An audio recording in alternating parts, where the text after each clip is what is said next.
네, 함께 읽은 본문 말씀 고린도서 10장 9절부터 18절까지의 말씀으로 자랑하는 자는 주 안에서 자랑하라라는 제목으로 하나님의 말씀을 나누려고 합니다.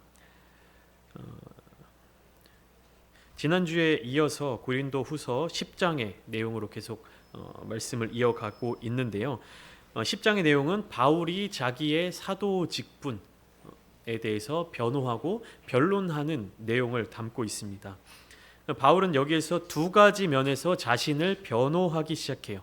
첫 번째는 무엇이냐면 이 전반부 구절들에서는 고린도 교회에 널리 퍼져 있을지도 모르는 바울에 대한 잘못된 인상을 수정하려고 합니다. 그러니까 바울에 대한 오해, 외적인 오해들을 수정하려고 합니다. 그리고 두 번째로 후반부 구절들에서는 바울의 경쟁자들이, 바울의 대적자들이 그들 스스로 가지고 있는 기준에 의해서가 아니라 하나님이 정해놓은 기준들을 가져야 한다는 사실, 그리고 하나님이 그들을 위해 정해놓으신 그 한계 내에서 사역해야 함을 논하고 있습니다. 금요예배 말씀도 그렇고 주일 예배, 오전 말씀, 오후 예배도 다 이렇게 같은 맥락, 비슷한 맥락으로 우리가 함께 이렇게 배우고 있는데요.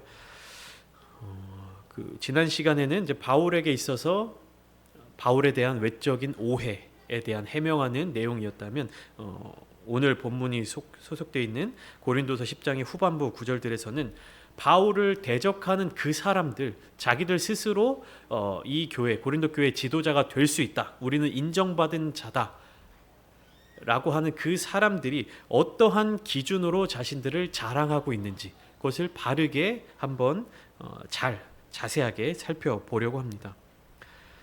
그래서 바울은 고린도 교회 교인들의 어떤 상식적인 부분에 있어서 호소를 하기 시작해요. 그러니까 감정적인 부분에 있어서 호소하고 설득하는 것이 아니라 상식적인 부분에 있어서 설득하기 시작하는 겁니다. 그래서 고린도 교회 성도들이 잠깐만 생각해 본다면 우리가 이상하다, 우리가 뭔가에 미혹되었구나, 무언가에 씌었구나 라는 것을 깨달을 수 있다고 생각한 거예요. 그러니까 바울을 비방하는 사람들은 무엇을 주장하고 있냐면, 우리들은 예수 그리스도에게 속한 사람이지만 바울은 예수 그리스도에게 속한 사람이 아니다라는 것을 주장하고 있는 것이죠. 근데 바울은 이 사실에 대해서, 그러니까 다시 말하면 바울의 대적자들이 주장하는 건 뭡니까? 나는 예수님께 속한 사람이고 바울은 예수님께 속하지 않은 사람이다, 이걸 주장하잖아요.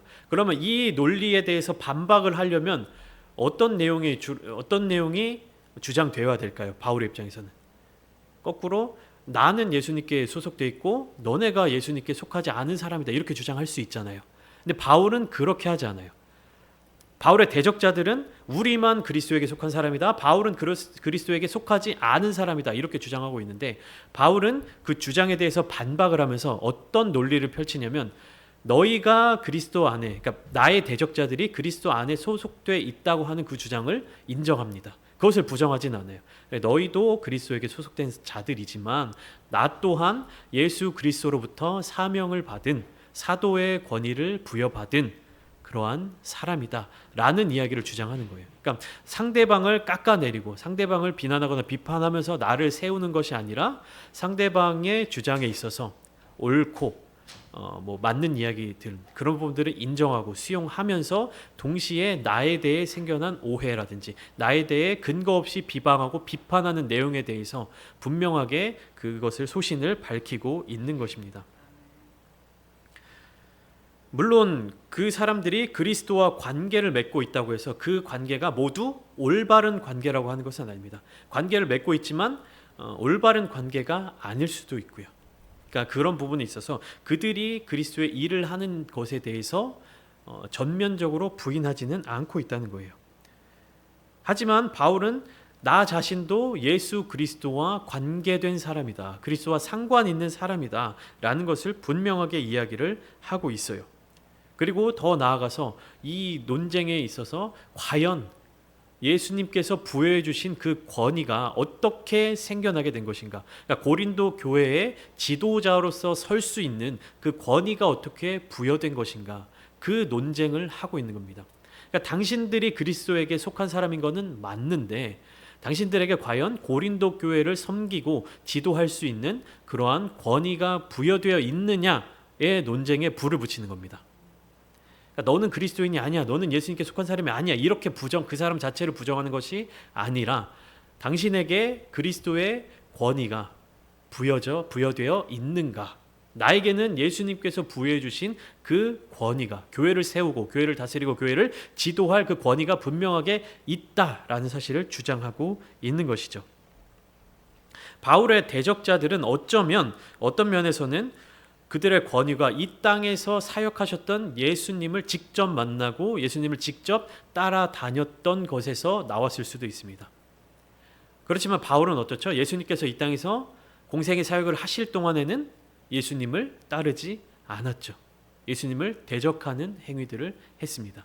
하지만 예수님께서 부활 승천하신 이후에 바울이 다메섹 도상에서 예수님을 만나게 되었죠. 그러니까 바울의 대적자들이 주장하는 바는 저 바울은 예수님 살아계실 때, 예수님 사역하실 때 예수님을 알지 못하던 자였다라는 부분이었고, 바울이 그에 대해서 변론하는 것은 나는 그럼에도 불구하고 예수님을 만나서 사도의 권위를 부여받았다라고 하는 그 논쟁을 하고 있는 것입니다. 그렇기 때문에 바울은 자기 자신에 대한 이런 변론을 하고 방어를 하면서 상대방에 대한 그 상대방이 주장하는 그 논점들을 하나하나씩 파괴해 나가고 있어요. 그러니까 그 사람을 파괴하는 것이 아니라 그 사람이 주장하는 논증들이었어요. 그러니까 바울은 자기를 대적하는 사람들을 향해서도 예수 그리스도의 사랑으로 품을 수 있는 사람이었습니다. 그 사람들이 나에 대한 비방을 한다고 해서 그 사람들 자체를 무너뜨리려 한 것이 아니라 그들이 주장하는 그 논증들을 철저하게 무너뜨리려고 했던 것이죠. 이 부분에 있어서 우리가, 제가 좀 전에 이제 주일학교 친구들, 다음 세대 친구들을 위한 어떤 사역에 대한 마음을 기도하는 중에 받았다고 말씀드렸는데, 교회 안에는 다양한 세대, 그리고 다양한 가치관, 다양한 문화를 가진 사람들이 모이는 곳이에요. 그렇기 때문에 특별히 세대 차이를 가로질러서 목회적인 돌봄을 행사할 때 이런 논쟁들이 발생하기 쉽습니다. 그런데 이것은 뭐냐면 그 일에 대해서, 그 사건에 대해서, 그 사물에 대해서 각 세대별로 각각 다른 방식으로 이해하는 거예요. 그러니까 한 세대가 30년이라고 제가 말씀드렸었죠.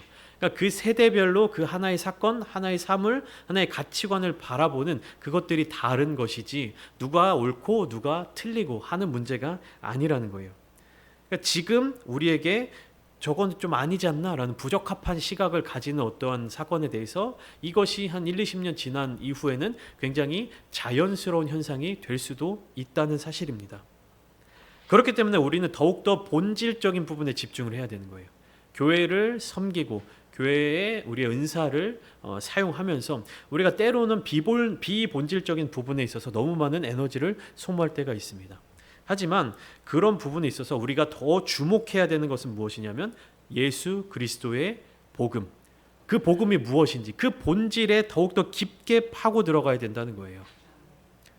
한동안 코로나19를 지나면서 교회마다 이 갑작스럽게 닥친 상황 속에서 많은 혼란들이 일어났습니다. 어떤 목회자들은 그럼에도 불구하고 모여야 된다, 교회는 모이는 곳이다, 이렇게 말씀하시는 분들이 계셨고, 모임으로 말미암아 여러 가지 어려움들이 생기고 마음에 큰 문제가 생기기 때문에 온라인으로 여건상 형편상 예배를 드릴 수 있는 마음이 모여져서 드려지는 예배도 하나님께서 기쁘게 받아주신다 라고 주장하시는 분도 있었고, 아무튼 수많은 다양한 의견들이 그 가운데서 정말 혼란스럽게 막 이렇게 지내었던 그 시기가 있었습니다. 하지만 거기에서 우리는 본질에 집중을 해야 되는 거예요. 본질이 무엇인지. 똑같은 주장을 한다 하더라도, 그러니까 모이는 것이 교회이다 라고 이야기를 하면서도 오전 말씀에 함께 나누었던 것처럼 그리스도인들이 모여야 그것이 교회인 거지, 그냥 교회 건물에 모여서 예배를 드린다고 그게 교회가 아니고 그것이 예배가 아니라는 사실입니다. 본질적인 부분에 집중하고 본질적인 부분을 지키기 위해서 목숨을 걸어야 하는 것인데, 때로 우리는 그 본질이 아닌 비본질적인 부분에 있어서 우리의 주장을 강력하게 하는 경우들이 있다는 사실입니다. 그래서 바울은 지금 고린도 교회 성도들을 향한 그 사랑하는 마음, 예수님께서 바울에게 주셨던 그 거룩한 사명을 기억하면서 이 본질을 잃지 않기 위해 노력하고 있는 거예요. 9절부터 11절까지 말씀을 보면 바울의 적대자들이 하는 이야기가 있습니다. 그 이야기에 대해서 제가 좀 전에 말씀드렸듯이 바울은 인정하면서 설명하고 있습니다. 바울의 편지는 굉장히 권위가 있는 문체였을 거예요. 그렇기 때문에 사람들이 그 편지를 받고 편지를 읽을 때 준엄하고 힘이 있다고 느꼈을 것입니다. 9절 말씀에 보면 너희를 놀라게 하려는 것이 아니다 라고 바울이 이야기를 하고 있는데, 너희를 놀라게 한다라는 것은 무슨 뜻이냐면 위협하지 않게 한다. 놀라게 한다는 게 위협하다 혹은 겁을 준다, 이런 의미로도 해석이 되는 단어입니다. 그렇기 때문에 너희를 놀라게 하려는 것이 아니다 라는 뜻은 너희를 위협하는 것이 아니다, 너희를 겁주는 것이 아니다, 이런 의미입니다.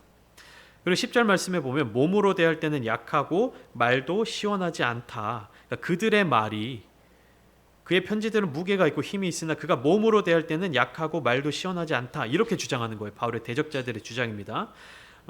바울의 외모에 대해서 성경은 정확하게 기록하고 있지 않지만 그 외경이라든지 바울에 대한 그 초기 그리스도 교회의 어떤 기록들을 보면 바울의 외모가 그다지 인상적인 외모는 아니었다고 합니다. 키가 큰 사람도 아니었고 목소리가 우렁차고 발음이 정확한 사람도 아니었다고 합니다. 그런 모습이 거의 없었을 거예요. 사실 우리가 성경 말씀을 통해서 사도행전을 보면서 바울이 회심하기 전에 사울이라는 이름을 가지고 그리스도인들을 핍박하러 다닐 때 앞장서서 그런 행동대장의 역할을 할 때의 모습들을 보면서 바울이 굉장히 호전적이고 뭔가 외적으로도 이렇게 강인해 보이는 그런 이미지를 받을 수 있는데, 실제적으로 바울의 외모는 그런 강인한 모습과는 거리가 멀었다고 합니다. 키도 작은 편에 속했고 대머리라고도 이야기를 하고 목소리도 우렁차거나 발음이 정확하지도 않았다고 합니다. 그러니까 바울은 외모적으로 그다지 내세울 만한 사람이 아니었던 거예요. 하지만 11절 말씀을 통해서 우리가 알 수 있는 것은 외적으로 보일 때는 편지의 글, 어떤 힘이 있는 글과 바울의 실제적인 외모는 차이가 있을 수 있겠지만 바울의 마음은 편지를 보낼 때나 만나서 이야기를 전할 때나 동일하다는 것입니다. 이러한 반박을 통해서 대적자들의 주장을 정면 돌파하고 있는 거예요. 그러니까 대적자들이 주장하는 게 뭡니까? 바울은 겉과 속이 다르다, 너희를 만나고 있을 때랑 편지를 보낼 때랑 다르다, 이야기를 하고 있는데, 바울이 고백하는 것은 무엇이냐면 인정을 하는 거예요. 다 나의 외적인 부분들은 다 그렇다, 하지만 나의 마음은 너희를 만나서 이야기할 때나 편지를 보낼 때나 동일한 마음이다. 어떤 마음이겠습니까? 예수 그리스도의 사랑, 그 사랑의 마음이 담겨져 있다는 거예요. 12절부터 13절 전반부까지 보면 바울을 향한 무분별한 공격들이 있었죠. 그래서 그 공격들에 대해서 바울이 반론하는 내용들이 담겨져 있어요. 어떤 내용이냐면 그 바울의 대적자들은 교회로부터 인정받기 위해서 자기들을 자랑하죠. 자기들을 자랑합니다. 그런데 그 기준이 어디에 있냐면 그 자신에게 있어요. 나를 자랑하는데 그 기준이 나 자신에게 있다. 그러니까 나를 평가하는 기준, 나의 잣대를 누구에게 놓는 거예요? 나에게 놓는 거예요. 여러분, 이게 이해가 되십니까? 내가 나를 자랑하는데 그 기준이 나에게 있어요. 어떤 얘기냐면 예를 들면 이런 거예요. 제가 여러분들에게 말씀드리죠. 저는 착하다는 얘기를 많이 들어요. 그럼 물어보시게요. 누구한테 착하다는 얘기 많이 듣습니까? 이렇게 물어보죠. 그럼 제가 대답하는 거예요. 제가 그래요. 이런 의미입니다. 사람들이 저보고 똑똑한 것 같대요. 어떤 사람들이 그래요? 내가 똑똑하다고. 이거예요. 지금 바울의 대적자들이 하고 있는 말이 이겁니다. 바울이 그 점을 지적하고 있어요. 너희가 정말로 고린도 교회의 지도자들이 되고 너희가 하나님께 택함 받은 사람이라고 주장하는데 그 주장의 기준이 어디 있냐? 너희들 자신에게 있지 않냐? 그러니까 자랑을 하는데 그 기준이 어디 있습니까? 나를 자랑하는데 그 기준의 판단 기준이 나에게 있어요. 그러면 사람들이 이 자랑을 들을 때 어떻습니까? 말도 안 되는 논리라고 생각하지 않을까요? 바울이 그 점을 가르쳐주고 있는 거예요. 그러니까 이 사람들이 고린도 교회에 들어와서 자기 자신들을 막 자랑을 하잖아요. 그러면 바울은 현장에 없으니까, 바울은 그 교회에 없으니까 고린도 교회 성도들은 그 와서 자기를 자랑하는 사람들의 이야기에 미혹되는 거죠. 현혹되는 거죠. 아, 오, 그렇게 대단한 사람이구나. 오, 그렇게 훌륭한 사람이구나. 근데 바울이 이야기를 하는 겁니다. 그들의 자랑은 그들에게 기준에 맞춰 있기 때문에. 그래서 제가 좀 전에 아까 설명드렸듯이 고린도 교회 성도들이 조금만 생각을 해보면, 조금만 이성적으로 생각을 해보면 이 미혹되게 하는 것, 이 잘못 판단되는 것을 파악할 수 있을 것이다 라는 마음으로 이 편지를 쓰고 있는 겁니다. 이해가 되시죠? 그래서 12절 13절 후반부를 보면 바울은 이어서 자기에 대한 변호를 해요. 그러니까 적대자들이 행한 자기 자랑의 연약함을 지적하면서 바울은 분수 이상의 자랑을 하지 않는다라고 얘기합니다. 이것은 15절로 연결되는데 조금 이따가 함께 더 나누고요. 바울의 사도권은 누가 주신 것입니까?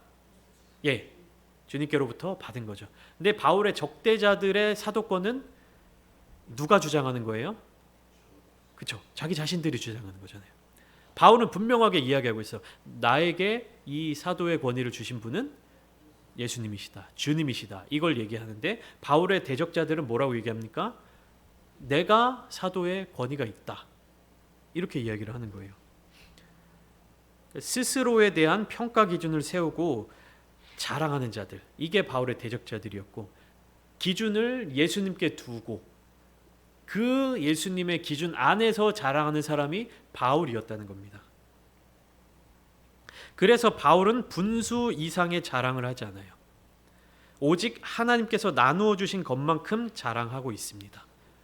그래서 바울이 자랑하는 이유는 자기 자신을 높이기 위함이 아니라 하나님의 사역을 하는 일에 있어서 질서를 바로 세우기 위함이었습니다. 오전에 함께 나눴던 말씀, 하나님께서 우리에게 주신 은사, 그 은사를 사용하는 것에 있어서 중요한 것이 무엇이라고요? 어떻게 잘 사용할 것인가. 얼마나 많은 은사를 주셨냐, 얼마나 큰 은사를 주셨냐보다 중요한 것이 그 은사를 어떻게 잘 사용할 것인가가 더 중요하다고 오전에 말씀을 드렸죠. 그것과 마찬가지로 바울이 자랑하는 이유는 자기 자신을 높이고 자기 자신이 인정받고 자기 자신이 어떤 위치에 올라서기 위함이 아니라 하나님의 사역을 하는 일에 있어서 질서를 바로 세우기 위함이었습니다. 이 자랑을 잘 구분해서 생각을 해야 되는 거예요. 어떻게 해야 하나님께서 주신 그 권위가 세워지는지에 대해서 우리가 바르게 깨달아야 된다는 사실입니다. 바울이 고린도 교회를 세우고 성도들을 양육하고 그들과 교제하는 것은 바울의 생각과 바울의 판단이 아니었어요. 무엇이었냐면 성령의 인도하심을 따라 그리스도의 복음을 기준으로 간 것이었습니다. 기준을 그리스도의 복음에 두고 살아가는 사람은 넘어지지 않고요. 자기 자신에 대해서 바르게 깨달을 수 있는 겁니다. 여러분들은 신앙생활의 기준, 복음의 기준, 삶의 기준 어디에 두고 살아가십니까? 다른 사람과 비교하시면서 혹시 살아가고 계시진 않습니까? 내가 하나님 앞에 서는 것, 내가 신앙생활을 하는 것, 내가 그리스도인으로 살아가는 것에 대한 기준은 반드시 예수 그리스도의 복음에 세워져 있어야 되는 겁니다. 내가 신앙생활을 하고 내가 그리스도인으로 살아가는 것이 주님께 기준이 되어 있는 것이 아니라 다른 사람들에게 기준이 되어 있다면 올바른 믿음이 아닌 것이죠. 그리고 더 나아가서 다른 사람에게 기준을 둔 것도 아니고 나 자신에게, 나 스스로에게 기준을 두고 있다면 그 교만함은 하나님 앞에 큰 죄가 되는 것이죠.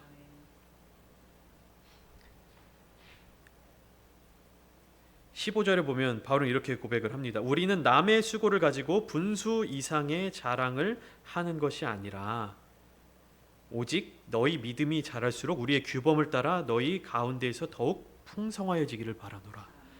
남의 수고를 가지고 내가 자랑하지 않는다. 남의 수고를 가지고 분수 이상의 자랑을 하지 않는다. 고린도 교회를 세운 사람은 누구였습니까? 바울이었죠. 그런데 고린도 교회 안에서 사도권에 대해서 주장하고 있는 사람들은 누굽니까? 바울이 아니었습니다. 바울의 대적자들은 자신들이 힘쓰고 애써서 세우지 않은 교회에 대해서 지도자로 설 수 있다고 자랑하고 있는 거예요. 그러나 바울은 다른 사람들이 애써 세워놓은 교회나 다져놓은 터 위에 자기가 들어가서 그 어떠한 유익을 취하지 않았습니다. 바울은 분명한 사명이 있었고 그 사명에 대한 확신이 있었고 그 사명을 이루기 위한 확고한 결단력이 있었습니다.